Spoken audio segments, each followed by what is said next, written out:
Hi friends, welcome back to my channel. ಎಲ್ಲರೂ ಹೇಗಿದ್ದೀರಾ? I hope ನೀವೆಲ್ಲ ಚೆನ್ನಾಗಿದ್ದೀರಾ ಅಂತ ನಾನು ಅಂದ್ಕೊಂಡಿದ್ದೀನಿ. ಇದು ನನ್ನ 5ನೇ ವಾರದ ಸಪ್ತ ಶನಿವಾರ ವ್ರತ ಪೂಜೆ ಕಂಪ್ಲೀಟಾಗಿ ಮಾಡ್ಕೊಂಡಿದ್ದೀನಿ. 2 ವಾರ ಇದೆ.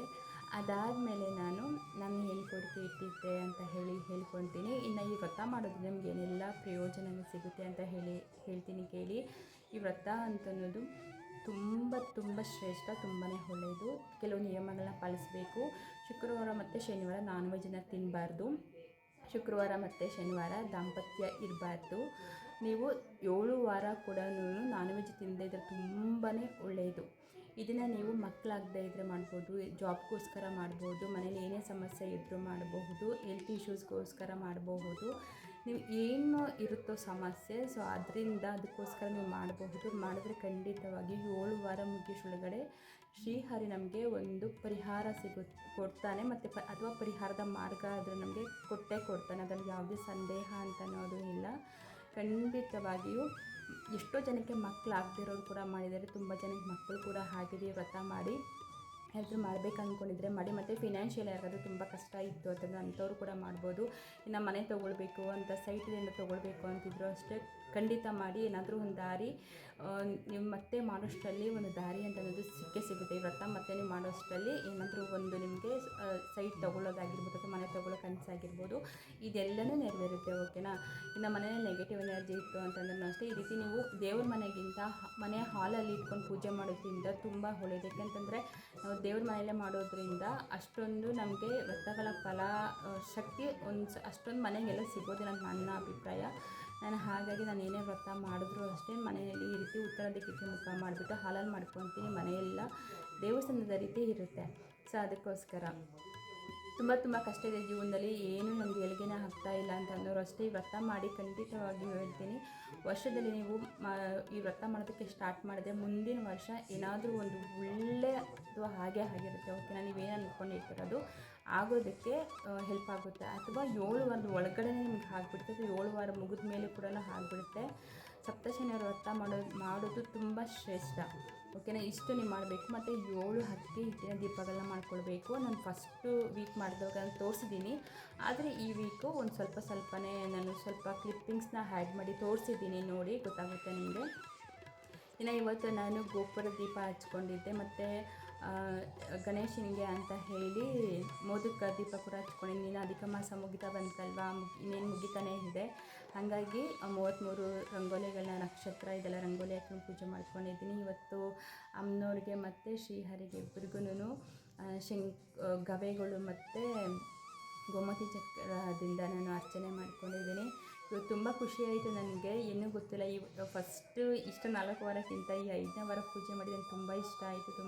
ತುಂಬ ಮನಸ್ಸಿಗೆ ಸಮಾಧಾನ ಅಂತ ಅನಿಸ್ತು. ಆಲ್ಮೋಸ್ಟ್ ಎಲ್ಲನೂ ಹತ್ತತ್ರ ರೀಚ್ ಆಗಿದ್ದೀನಿ ವ್ರತ ಮಾಡಿ.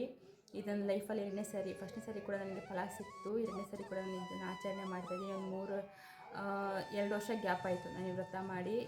ವರ್ಷ ಕೂಡ ಮಾಡಲೇಬೇಕಾಗಿತ್ತು, ಬಟ್ ಮಾಡೋದಕ್ಕೆ ಆಗಲಿಲ್ಲ. ನಿಮಗೆಲ್ಲ ಗೊತ್ತೇ ಇದೆ ನಾನು ಎಷ್ಟೆಲ್ಲ ಸಫರ್ ಮಾಡಿದೆ ಲೈಫಲ್ಲಿ ಫಸ್ಟ್ ಸತಿನೂ ಅಂತ ಹೇಳಿ. ಯೂಟ್ಯೂಬ್ ಚಾನಲ್ ಕೂಡ ನನಗೆ ಪ್ರಾಬ್ಲಮ್ ಆಗಿತ್ತು. ಸೊ ಆವಾಗ ಕೂಡ ನಾನು ವ್ರತ ಮಾಡಿದ್ದಾಗಿಂದಲೇ ನನಗೆ ಸಿಕ್ಕಿದ್ದು ಒಂದು ಯೂಟ್ಯೂಬ್ ಚಾನಲ್ನ ಗೂಗಲ್ ಪಿನ್ ಕೂಡ. ಸೊ ಇವಾಗ ಇನ್ನು ಮತ್ತೊಂದು ಕೋರಿಕೆಯನ್ನು ಇಟ್ಟು ನಾನು ಬೇಡ್ಕೊತಾ ಇದ್ದೀನಿ. ಇನ್ನೇನು ಮುಗಿತಾ ಬಂದಿದೆ. ನನಗೆ 200% ನಂಬಿಕೆ ಇದೆ, ನನ್ನ ಪರಿಹಾರ ಸಿಗುತ್ತೆ ಅಂತೇಳಿ. ಅವ್ರು ಯಾವತ್ತೂ ನನ್ನ ಕೈ ಬಿಡೋದಿಲ್ಲ ಅನ್ನೋದು ನನ್ನ ಒಂದು ದೊಡ್ಡ ನಂಬಿಕೆ. ಹಾಗಾಗಿ ಈ ಸಮಸ್ಯೆಗಳೆಲ್ಲ ಏನಿರುತ್ತಲ್ಲ ಅಂಥವ್ರು ಮಾಡ್ಕೊಬೋದು. ಅಕ್ಕಿ ಹಿಟ್ಟಿಗೆ ಸ್ವಲ್ಪ ಬೆಲ್ಲ ಮತ್ತು ಬಾಳೆಹಣ್ಣು ಮತ್ತು ಹಸಿ ಹಾಲನ್ನು ಹಾಕಿ ನೀವು ಕಲಿಸ್ಕೊಳ್ಬೇಕು. ನೀವು ಪೂಜೆಗೆಲ್ಲ ರೆಡಿ ಮಾಡ್ಕೊಂಡ್ಬಿಟ್ಟು ಕೊನೆಯದಾಗಿ ನೀವು ಅಕ್ಕಿ ಹಿಟ್ಟನ್ನು ದೀಪಕ್ಕೆ ರೆಡಿ ಮಾಡ್ಕೊಂಬಿಡಿ. ಯಾಕೆಂದರೆ ಮೊದಲೇ ಕಲಸಿ ಇಟ್ಕೊಂಡ್ಬಿಡ್ಬಿಡಿ. ಅಥವಾ ನೀವು ಮೊದಲೇ ಕಲಸಿ ಇಟ್ಕೊಂಡ್ಬಿಟ್ರೆ ದೀಪನ ಮಾಡಿ ಇಟ್ಕೊಂಬಿಡಿ. ಇಲ್ಲಾಂತಂದರೆ ಅಕ್ಕಿ ಹಿಟ್ಟು ಗಟ್ಟಿ ಆಗಿಬಿಟ್ಟು ದೀಪ ಸರಿಯಾಗಿ ಬರೋದಿಲ್ಲ. ಅದಕ್ಕೋಸ್ಕರ ಇನ್ನು ತಪ್ಪದೆ ಆರತಿಯನ್ನು ಮಾಡಲೇಬೇಕು. ಮತ್ತು ಕಪ್ಪುದು ಏನಾದರೂ ಕಪ್ಪು ದ್ರಾಕ್ಷಿ ಇರ್ಬೋದು, ಖರ್ಜೂರ ಇರ್ಬೋದು, ಕಪ್ಪು ಎಳ್ಳು ಉಂಡೆಗಳು ನೈವೇದ್ಯಕ್ಕೆ ಇಡೋದು ತುಂಬಾ ಒಳ್ಳೆಯದು. ಇನ್ನು ನಾನ್ ವೆಜ್ ಅವತ್ತು ಮನೆಯಲ್ಲಿ ಮಾಡಲೇಬಾರ್ದು. ನೀವು ವ್ರತ ಮಾಡೋರು 7 ವಾರ ಕೂಡ ಇದ್ರಿ ಅಂತಂದರೆ ತುಂಬ ಒಳ್ಳೆಯದು. ನಾನು ಕೂಡ ಇದನ್ನು ತಿನ್ನೋದಿಲ್ಲ ನಾನು. ಇನ್ನು ಮನೆಯಲ್ಲಿ ಏನಾದರೂ ತಿನ್ನಬೇಕು ಅಂತಂದರೆ ಈ ದಿವಸ ಶುಕ್ರವಾರ ಮತ್ತು ಶನಿವಾರ 2 ದಿವಸ ಮನೇಲಿ ಬಿಟ್ಟು ನೀವು ಹೊರಗಡೆ ಎಲ್ಲಾದರೂ ತಿನ್ಕೋ ಅಂತ ಹೇಳಬಹುದು. ತಿಂದಿದ್ದು ಕೂಡ ತುಂಬಾ ಒಳ್ಳೆಯದು. ಸೊ ಇದಿಷ್ಟು ಸ್ವಲ್ಪ ಚಿಕ್ಕ ಚಿಕ್ಕ ನಿಯಮಗಳನ್ನ ಪಾಲಿಸ್ಕೊಂಡ್ರೆ ಸಾಕು, ತುಂಬ ಒಂದು ಒಳ್ಳೆಯ ರಿಸಲ್ಟ್ ಸಿಗುತ್ತೆ. ಲೈಫ್ ಬದಲಾಗುತ್ತೆ. ಇದು ನನ್ನ ಅಭಿಪ್ರಾಯ, ನನಗೆ ಎಕ್ಸ್ಪೀರಿಯೆನ್ಸ್ ಆಗಿರೋದು ಕೂಡ. ಓಕೆನಾ. ಇನ್ನು ಮನೆಯಲ್ಲಿ ಎಲ್ಲ ರೀತಿಗೂ ನಮಗೆ ಅನುಕೂಲವನ್ನು ಮಾಡಿಕೊಡ್ತಾರೆ. ಈ ವ್ರತವನ್ನು ಮಾಡೋದ್ರಿಂದ ಪ್ರತಿಯೊಂದು ನಮಗೆ ಅನುಕೂಲ ಮಾಡಿಕೊಡ್ತಾರೆ. ಇನ್ನು ಮಕ್ಕಳ ವಿದ್ಯಾಭ್ಯಾಸ, ಮಕ್ಕಳಿಗೆ ಏನಾದರೂ ಫಾರಿನ್ಗೆ ಏನಾದರೂ ಹೋಗಬೇಕು ಅಂತ ನಿಮ್ಗೆ ಇಷ್ಟ ಇತ್ತು ಅಂತಂದರೆ, ಎಜುಕೇಷನಾಗಿ ಚೆನ್ನಾಗಿ ಓದಬೇಕು, ಮುಂದೆ ಬರಬೇಕು ಅಂತಿದ್ರೆ, ಮಕ್ಕಳು ಕೆಟ್ಟ ಚಟಗಳನ್ನು ಬಿಟ್ಟು ಒಳ್ಳೆ ದಾರಿಗೆ ಬಂದು ಪ್ರತಿಭಾವಂತರಾಗಬೇಕು ಅಂತಿದ್ರೆಲ್ಲನೂ ಖಂಡಿತ ಮಾಡಿ ಸಕ್ಸಸ್ ಆಗುತ್ತೆ. ಇದರಲ್ಲಿ ಯಾವುದೇ ಡೌಟ್ ಇಲ್ಲ. ಮಕ್ಕಳಾಗದೇ ಇರೋರಿಗೆ ಮಕ್ಕಳಾಗುತ್ತೆ ವ್ರತ ಮಾಡೋದ್ರಿಂದ ಅಂತಂದರೆ. ಇನ್ನು ಅದೆಲ್ಲ ಭಗವಂತ ಇಷ್ಟು ಚಿಕ್ಕ ಕೆಲಸ ಮಾಡಿಕೊಡೋದಿಲ್ವಾ ಹೇಳಿ.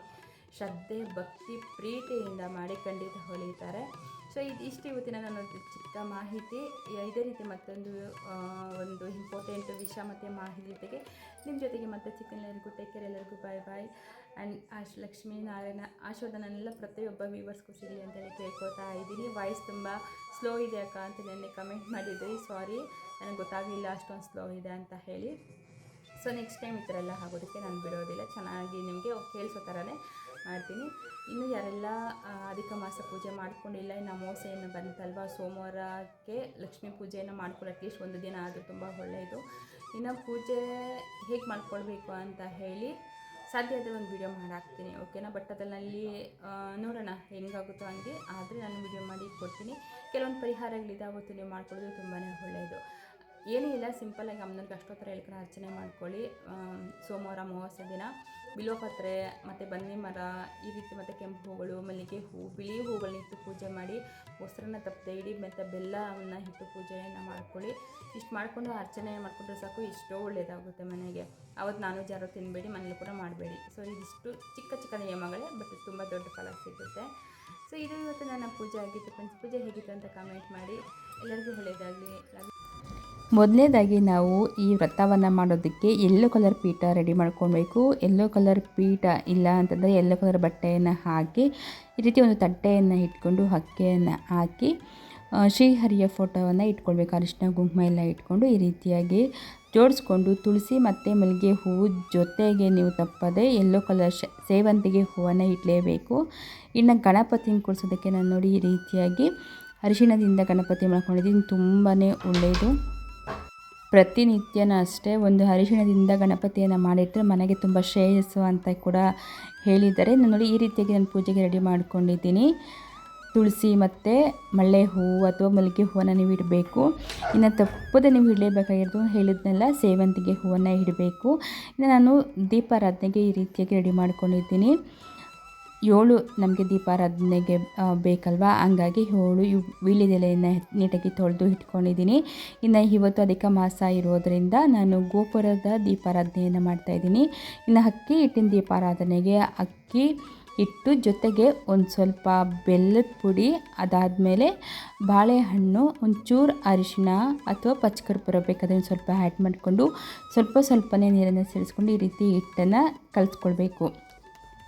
ನೀವು ಗಟ್ಟಿಯಾಗಿ ಕಲಿಸ್ಕೊಂಡ್ಬಿಟ್ರೆ ಹಿಟ್ಟು ಹೊಡೆದೋಗ್ಬಿಡುತ್ತೆ. ಮೀಡಿಯಮ್ಮಾಗಿ ಇರಬೇಕು, ಸಾಫ್ಟಾಗಿರಬೇಕು. ಆ ರೀತಿ ಕಲಿಸ್ಕೊಂಡು ಈ ರೀತಿ ಒಂದು ಅಳತೆ ಗ್ಲಾಸ್ ಅಥವಾ ಒಂದು ಚಿಕ್ಕದಾಗಿ ಬೌಲ್ನ ತೊಗೊಂಡು ರೆಡಿ ಮಾಡ್ಕೊಳ್ಬೇಕು. ಇನ್ನು ನಾನು 33 ರಂಗೋಲಿಗಳು ಕೂಡ ನಕ್ಷತ್ರ ರಂಗೋಲಿ ಹಾಕ್ಕೊಂಡು ಮಧ್ಯದಲ್ಲಿ ಶಂಕು, ಅದಾದಮೇಲೆ ಗದ ಈ ರೀತಿ ರಂಗೋಲಿಗಳನ್ನು ಹಚ್ಚನ್ನು ಬಳಸ್ಕೊಂಡು ಹಾಕ್ಕೊಂಡಿದ್ದೀನಿ. 33 ಒಟ್ಟಾಗಿ ಈ ರೀತಿ ಪೂಜೆಯನ್ನು ಮಾಡಿಕೊಂಡು ಈಗ ದೀಪಾರಾಧನೆಗೆ ಹಚ್ಕೋತಾ ಇದ್ದೀನಿ. ದೀಪ ಎಲ್ಲ ಹಚ್ಕೊತಾ ಇದ್ದೀನಿ. ಎಳ್ಳೆಣ್ಣೆಯನ್ನು ಹಚ್ಚೋದು ತುಂಬಾ ಒಳ್ಳೆಯದು. ಎಳ್ಳೆಣ್ಣೆ ಇಲ್ಲ ಅಂತಂದರೆ ನೀವು ತುಪ್ಪದ ದೀಪವನ್ನು ಹಚ್ಚಬೇಕು. ಓಕೆನಾ. ಇಲ್ಲಾಂತಂದರೆ ಎಳ್ಳೆಣ್ಣೆ ದೀಪಾರಾಧನೆಯನ್ನು ಮಾಡಬೇಕು.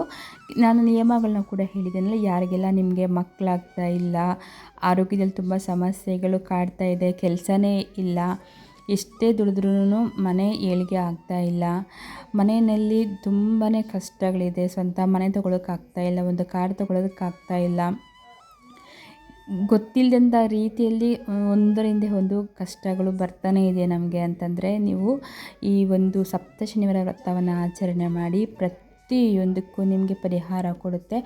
ಅಷ್ಟೊಂದು ಶಕ್ತಿ ಮತ್ತು ಶ್ರೇಷ್ಠವಾದಂತಹ ವ್ರತ ಈ ಸಪ್ತ ಶನಿವಾರದ ವ್ರತ. ನೀವು ಮಾಡಿ ನೋಡಿ. ನಿಮ್ಗೆ ಏನಾದರೂ ಒಂದು ಕೋರಿಕೆಯನ್ನು ಇಟ್ಟು ನೀವು ಪೂಜೆಯನ್ನು ವ್ರತನ ಸ್ಟಾರ್ಟ್ ಮಾಡಿ. ನಿಮ್ಗೆ ಗೊತ್ತಾಗುತ್ತೆ ಅದರ ಶಕ್ತಿ ಎಷ್ಟು ಅಂತ ಹೇಳಿ.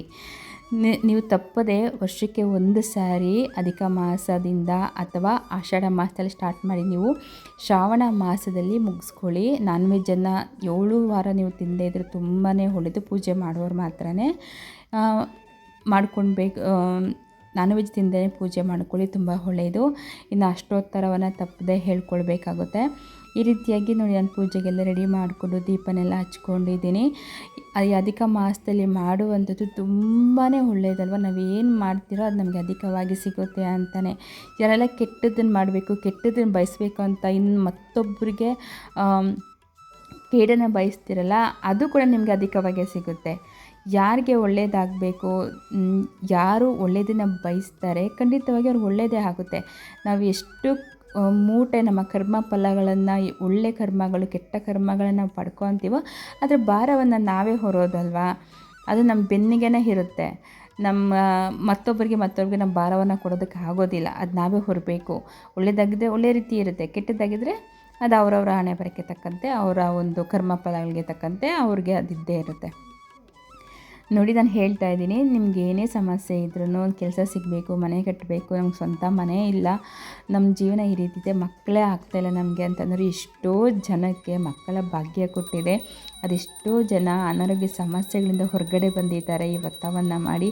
ಅದೆಷ್ಟೋ ಜನ ಮನೆ ಕೂಡ ಕಟ್ಕೊಂಡಿದ್ದಾರೆ. ಎಷ್ಟೋ ಸಂಕಷ್ಟಗಳ ಸರಮಾಲೆಗಳಿಂದ ಜನ ಇದರಿಂದ ಹೊರಗಡೆ ಬಂದಿದ್ದಾರೆ. ನಿಜಕ್ಕೂ ನಾನು ಸಪ್ತ ಶನಿವಾರ ವ್ರತ ಆಚರಣೆ ಮಾಡಬೇಕು ಅಂತಂದಾಗ ಎಷ್ಟು ಜನಕ್ಕೆ ಇದು ಒಳ್ಳೆಯದಾಗಿದೆ, ಎಷ್ಟು ಜನ ಇದ್ರ ಬಗ್ಗೆ ಪಾಸಿಟಿವ್ ಆಗಿ ಕೊಟ್ಟಿದ್ದಾರೆ ಅಂತಂದರೆ ಸುಮಾರು ಯಾರು ವ್ರತವನ್ನು ಆಚರಣೆ ಮಾಡಿದರೂ ಪ್ರತಿಯೊಬ್ಬರಿಗೂ ಅಷ್ಟೇ ಈ ವ್ರತ ಒಂದು ಪರಿಹಾರವನ್ನು ಕೊಟ್ಟಿದೆ. ಪರಿಹಾರಕ್ಕೆ ಒಂದು ಮಾರ್ಗ ಕೂಡ ಸಿಗುತ್ತೆ. ನಮಗೆ ಬಗೆಹರಿಸೋದಕ್ಕೆ ಆಗದಿದ್ದ ಒಂದು ಸಮಸ್ಯೆ ಇತ್ತು ಅಂತಂದರೆ ಅದನ್ನು ನಾವು ಹೇಗೆ ಬಗೆಹರಿಸ್ಕೊಳ್ಬೇಕು ಅನ್ನೋ ಒಂದು ಮಾರ್ಗ ಕೂಡ ನಮಗೆ ಸಿಗುತ್ತೆ. ಅದಕ್ಕೆ ಕಾರಣ ಏನು ಅಂತ ಕೂಡ ಇಲ್ಲಿ ನಮಗೆ ಅರ್ಥ ಆಗುತ್ತೆ. ಅಷ್ಟು ಶಕ್ತಿಶಾಲಿ. ಇವತ್ತು ನಾನು ಕವಡೆ ಮತ್ತು ಗೋಮತಿ ಚಕ್ರವನ್ನು ಉಪಯೋಗಿಸಿ ಶ್ರೀ ಲಕ್ಷ್ಮೀನಾರಾಯಣ ಇಬ್ಬರು ಸಮೇತರಾಗಿ ನಾನು ಅಷ್ಟೋತ್ತರವನ್ನು ಹೇಳಿಕೊಂಡು ಅರ್ಚನೆ ಮಾಡ್ಕೊತಾ ಇದ್ದೀನಿ. ಅಷ್ಟೋತ್ತರ ಕಂಪಲ್ಸರಿ ನೀವು ಹೇಳಬೇಕಾಗುತ್ತೆ ವ್ರತ ಮಾಡಬೇಕಂತಂದರೆ. ನಾನಾಗ ವಿಡಿಯೋದಲ್ಲಿ ಅದನ್ನ ಸ್ಕಿಪ್ ಮಾಡಿದ್ದೀನಿ, ಸೊ ಹಂಗಾಗಿ ಹೇಳ್ತಾ ಇದ್ದೀನಿ. ಮನೆಯಲ್ಲಿ ನೀವು ಮಾಡೋದ್ರಿಂದ ಅದೆಷ್ಟು ಪಾಸಿಟಿವ್ ಎನರ್ಜಿ ಇರುತ್ತೆ. ಒಂದು ಸ್ಮೆಲ್ ಇರುತ್ತಲ್ಲ, ದೀಪಾರಾಧನೆಯಲ್ಲಿ ಬರ್ತಕ್ಕಂತಹ ಆ ಸುವಾಸನೆ ದೇವಸ್ಥಾನದಲ್ಲಿ ಬರುತ್ತಲ್ಲ, ಆ ರೀತಿ ಇರುತ್ತೆ. ಈ ರೀತಿಯಾಗಿ ನೀವು ಸಪ್ತ ಶನಿವಾರ ವ್ರತವನ್ನು ನೀವು ಆಚರಣೆ ಮಾಡ್ಕೊಳ್ಳಿ. ನೆಕ್ಸ್ಟ್ ಇಯರ್ ನೋಡಿ ಅಷ್ಟರಲ್ಲಿ ನಿಮ್ಮ ಲೈಫ್ ಎಷ್ಟು ಚೆನ್ನಾಗಿ ಬದಲಾಗಿರುತ್ತೆ ಅಂತ ಹೇಳ್ತಾ ಇದ್ದೀನಲ್ವ. ಒಂದು ಸ್ವಲ್ಪ ಜನಕ್ಕೆ ನಾನು ಫಸ್ಟು ಟೈಮ್ ಮಾಡಿದವಾಗ ನಂಗೆ 4ನೇ ವಾರಕ್ಕೆ ನಮಗೆ ಫಲ ಅಂತಂದು ಸಿಕ್ತು. ಸೊ ಇನ್ನೇನು 5 ವಾರ ಕೂಡ ಕಂಪ್ಲೀಟ್ ಮಾಡಿದ್ದೀನಿ. ನಾನು 2 ವಾರ ಇದೆ ಕಂಪ್ಲೀಟ್ ಮಾಡುವಂಥದ್ದು. ಸೊ ಹತ್ತತ್ರ ಬರ್ತಾಯಿದ್ದೀನಿ, ಇನ್ನೇನು ರೀಚ್ ಆಗ್ತಾಯಿದ್ದೀನಿ. ಅಷ್ಟರಲ್ಲಿ ನನಗೆ ಪೂರ್ತಿಯಾಗಿ ಒಂದು ಪರಿಹಾರ ಸಿಗುತ್ತೆ, ನನ್ನ ನಂಬಿಕೆ ನನಗಿದೆ, ಕೊಡ್ತಾರೆ ಅಂತ ಹೇಳಿಬಿಟ್ಟು ನೀವು ಅಷ್ಟೇ ಮಾಡ್ಕೊಳ್ಳಿ. ಅದೇನು ಸಮಸ್ಯೆ ಇದನ್ನ ಅಂತ ಹೇಳ್ಕೊಂಡು ನೀವು ಮಾಡೋದ್ರಿಂದ ಅಷ್ಟು ಒಳ್ಳೆಯದಾಗುತ್ತೆ. ಒಳ್ಳೆ ಮನಸ್ಸಿಂದ ನೀವು ಮಾಡಿ, ನಿಮಗೋಸ್ಕರನೇ ನೀವು ಮಾಡ್ಕೊಳ್ಳೋದು. ಮತ್ತು ಮಕ್ಕಳು ಏನಾದರೂ ತುಂಬ ಓದ್ತಾ ಇಲ್ಲ, ತುಂಬ ಹಠ ಮಾಡ್ತಾರೆ, ಕೆಟ್ಟ ದಾರಿಯಲ್ಲಿ ಹೋಗ್ತಾ ಇದ್ದಾರೆ ಅಂತಂದರೆ ಅದನ್ನು ಕೂಡ ಸಂಕಲ್ಪ ಮಾಡ್ಕೊಂಡು ಮಾಡಿ. ಮತ್ತು ಗಂಡ ಹೆಂಡತಿ ಜಗಳ ಆಗಿ ಡಿವೋರ್ಸ್ ತನಕ ಹೋಗಿದೆ, ಇಬ್ಬರ ಮಧ್ಯೆ ಕೂಡ ಅನ್ಯೋನ್ಯತೆ ಇಲ್ಲ ಅಂತಂದರೂ ಕೂಡ ಅಷ್ಟೇ ಈ ಒಂದು ವ್ರತ ಮಾಡೋದ್ರಿಂದ ಆದಷ್ಟು ಬೇಗ ಗಂಡ ಹೆಂಡತಿ ಕೂಡ ತುಂಬ ಚೆನ್ನಾಗಿರ್ತೀರ ಕೂಡ ಮುಂದೆ ಜೀವನದಲ್ಲಿ. ಈ ರೀತಿ ಮಾಡ್ಕೊತ ನಿಮ್ಮ ಲೈಫನ್ನೇ ಬದಲಾಯಿಸ್ಕೊಳ್ತಾ ಹೋಗಿ. ಒಂದೊಂದು ಮಾಸಕ್ಕೂ ಒಂದೊಂದು ತನ್ನದೇ ಆದಂತಹ ಒಂದು ಶಕ್ತಿ ಇರುತ್ತೆ. ಅದನ್ನು ನಾವು ಉಪಯೋಗಿಸ್ಕೊಳ್ಬೇಕು.